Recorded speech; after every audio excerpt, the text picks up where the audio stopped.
16ই মে হয়ে গেল সেই মহাতিথি।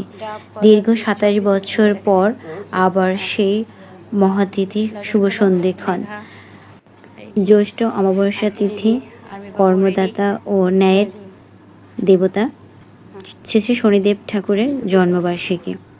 তাই আজ আমিও উপবাস ছিলাম, আমার সাথে সাথে আর্মি বাবু উপবাস ছিল।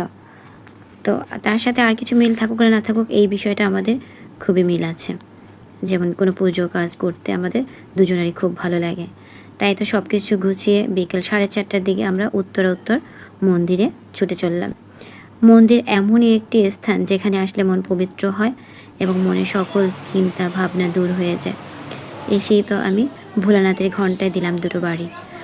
তো আমরা সবাই মন্দিরে যখন প্রবেশ করব অবশ্যই দেবতাকে দর্শন করে ঘণ্টায় বাড়ি দেব, আর কখনো মন্দির থেকে ফেরার সময় ঘণ্টা বাজাবো না। এটা আমি শুনেছি শাস্ত্রমতে কথা, যে মন্দিরে প্রবেশ করার সময় ঘণ্টা বাজাতে হয়, কিন্তু মন্দির থেকে বের হওয়ার সময় কখনোই ঘণ্টা বাজাতে হয় না। আর পুজোর কাজ যেহেতু চলছে, আর আমি সব সময় ঠাকুরের কাজ করতে ভালোবাসি, তাই নিজ হাতেই ফল বানালাম। অন্যান্য মাসিরাও বানাচ্ছে, শুধু আমি একা পুজো দিচ্ছি না, এখানে অনেক ভক্তবৃন্দ আছে, তারা পুজো দিচ্ছে। আজ যেহেতু একটি বিশেষ তিথি, তাই সকল দিদি মাসিরা আসছে পুজোর জন্য।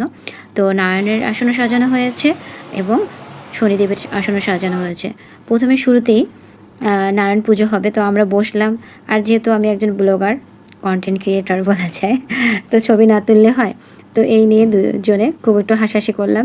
না, শুধু হাসাহাসি করছি তা নয়, মন দিয়ে পুজো প্রার্থনা পাঠ করছি, যেহেতু উপবাস আছি, পুজো পাঠ করছি। তাই আমরা শুরুতেই শ্রী শ্রী সত্যনারায়ণের পাঁচালি পড়লাম, এরপরে সত্যনারায়ণের অঞ্জলি নিলাম। এরপরে যেহেতু সূর্য অস্ত না গেলে শনি পুজো হয় না, তাই সূর্য অস্ত যাওয়ার জন্য ঠাকুরমশাই বসে রইল। তাই সূর্য অস্ত যাওয়ার পরে আবার শনি পুজো হলো এবং আমি আর্মিবাবু একত্রেই আমরা সকলে অঞ্জলি নিলাম। অঞ্জলি নেওয়ার পরে এদিকে নাম কীর্তন চলছে, যেহেতু এখানে রাধা গোবিন্দের মন্দির আছে, তাই আমরা প্রদীপ জ্বালালাম। এই দিনে মাটির প্রদীপ জ্বালানো খুবই শুভ। আর মন্দিরেও সে প্রদীপ সরষের তেল দান করলাম আর বাসায় নিয়ে আসলাম। তো ন্যায় দেবতা, তুমি সকলের ন্যায় বিচার করো, সকলকে ভালো রাখো, সুস্থ রাখো, নিরাপদে রাখো, সেই কামনা করছি। এবং পুজোর শেষে আমরা প্রসাদ নিয়ে কিছু সুন্দর সুন্দর ছবি তুলে বাসায় চলে আসলাম। সবাই ভালো থাকুন, সুস্থ থাকুন এবং নিরাপদে থাকুন।